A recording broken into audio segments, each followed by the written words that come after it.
अरे वाह, क्या ये वही है तो बहुत हैंडसम। दरिया रुको, 1 मिनट, मैसेज आया है। आई, सरदार का मैसेज है। छोड़ो उसे, इस पे ध्यान दो। तुम्हारा पसंदीदा दरख्त कौन सा है? तुम्हारे इंतजार में जो दरख्त बन जाऊंगा, कम से कम तुम्हारी पसंद का तो। ये क्या कह रहा है? वैसे ये लड़का बहुत ही फनी है। दरिया, इस वक्त मेरा बिल्कुल मूड नहीं है मिलने का, मैं जा रही हूँ। उरूज इधर आओ, चलो। दरिया, दरिया रुको। हेलो।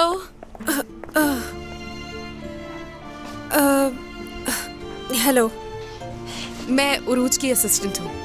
हेलो, कैसी हो? मैंने आपका पैगाम इनको दे दिया था और इनको लेकर आ गई हूँ। बहुत शुक्रिया। तो फिर मुझे इजाजत दीजिए। दरिया, असिस्टेंट अच्छी है तुम्हारी? बहन है। चलो फिर आओ, बैठो बैठो।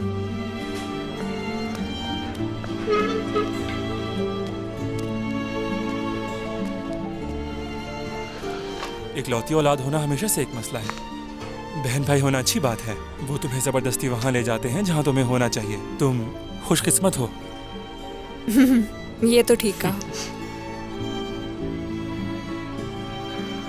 कॉफी ऑर्डर कर लें फिर? तुमसे पूछने की जरूरत नहीं, क्योंकि यकीनन तुम ब्लैक कॉफी ही पियोगी। हाँ, बगैर शुगर के। सफा नंबर 223। हमने अपनी ब्लैक कॉफी ली और बेड पे जाके बैठ गए, तीनों बहनें। Excuse me please.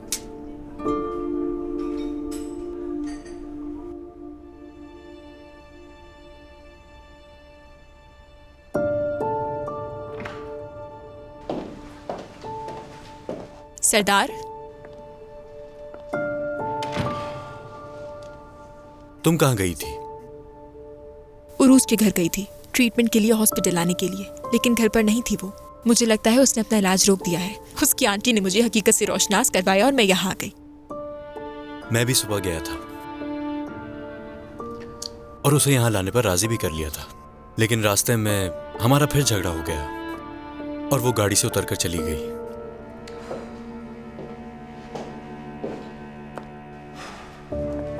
सरदार, अगर उरूज ने अपना इलाज रुकवा दिया तो मैं अपने आप को कभी माफ नहीं कर सकूंगी। वो बहुत नाराज है, बहुत गुस्से में थी। समझ नहीं आ रहा था कि क्या करूं। उरूज ने अपनी तरफ से छुपाने की बहुत कोशिश की थी, लेकिन सादिक अंकल सब जानते हैं। उन्होंने उरूज से मिलने के लिए बिल्कुल मना कर दिया। सरदार, ये इस तरह नहीं चल सकता। मतलब हमें कुछ करना होगा जल्दी। जो कुछ कर सकते हैं वो करते हैं, उससे बात करते हैं। अगर हम दोनों को उसके सामने तलाक भी लेनी पड़ी तो मुझे कोई एतराज नहीं, मैं राजी हूं। उसको अपना इलाज रुकवाने नहीं दे सकती। अगर तुम शुरू में ही ऐसा कर लेती तो आज ये दिन देखना नहीं पड़ता। मैं यहाँ अपने पेशेंट के लिए आई थी सरदार। हाँ ठीक है, अपनी शादी को बचाने की कोशिश भी की, लेकिन ये कभी नहीं सोचा था कि तुम्हारी एक्स गर्लफ्रेंड मेरी पेशेंट निकलेगी। मुझे कसूरवार ठहराना बंद करो। और हाँ, इस सब के बावजूद भी उरूज की डॉक्टर होने के नाते मैंने अपनी पूरी कोशिश की। बिल्कुल, सारी सूरत हाल को बड़ी समझदारी और बहुत पुख्तगी से संभाला है तुमने। मैं तो तुम्हारी समझदारी का कायल हो गया हूं। जब मैंने तुम्हें समझाने की कोशिश की थी तो उस वक्त तुम्हारी समझदारी कहां गई थी? मैंने तुमसे कहा था कि चलो हम लोग तलाक ले लेते हैं, मगर तुमने मेरी बात नहीं सुनी। उरूज की डॉक्टर होने के नाते उसकी जिम्मेदार मैं हूँ। मैं यहाँ तुम्हारी मोहब्बत की दास्तान ठीक करने नहीं आई थी। मुझसे इस तरह की उम्मीद भी मत रखो। ठीक है, तो तुम अब तो खुश हो ना? क्योंकि तुम्हारी वजह से हर कोई मुझे झूठा और नाकाबिले एतमाद आदमी समझ रहा है। उरूज से बहुत मोहब्बत करते हो ना तुम? वो तुम्हें माफ कर देगी, फिक्र मत करो तुम। देखो, मसला सिर्फ ये नहीं है और ना ही ये इतना आसान है। बचपन से ही मेरी परवरिश सादिक अंकल और नुज़रत आंटी ने की। शर्मिंदा हूं मैं कि उनको दोबारा अपना चेहरा कैसे दिखाऊंगा।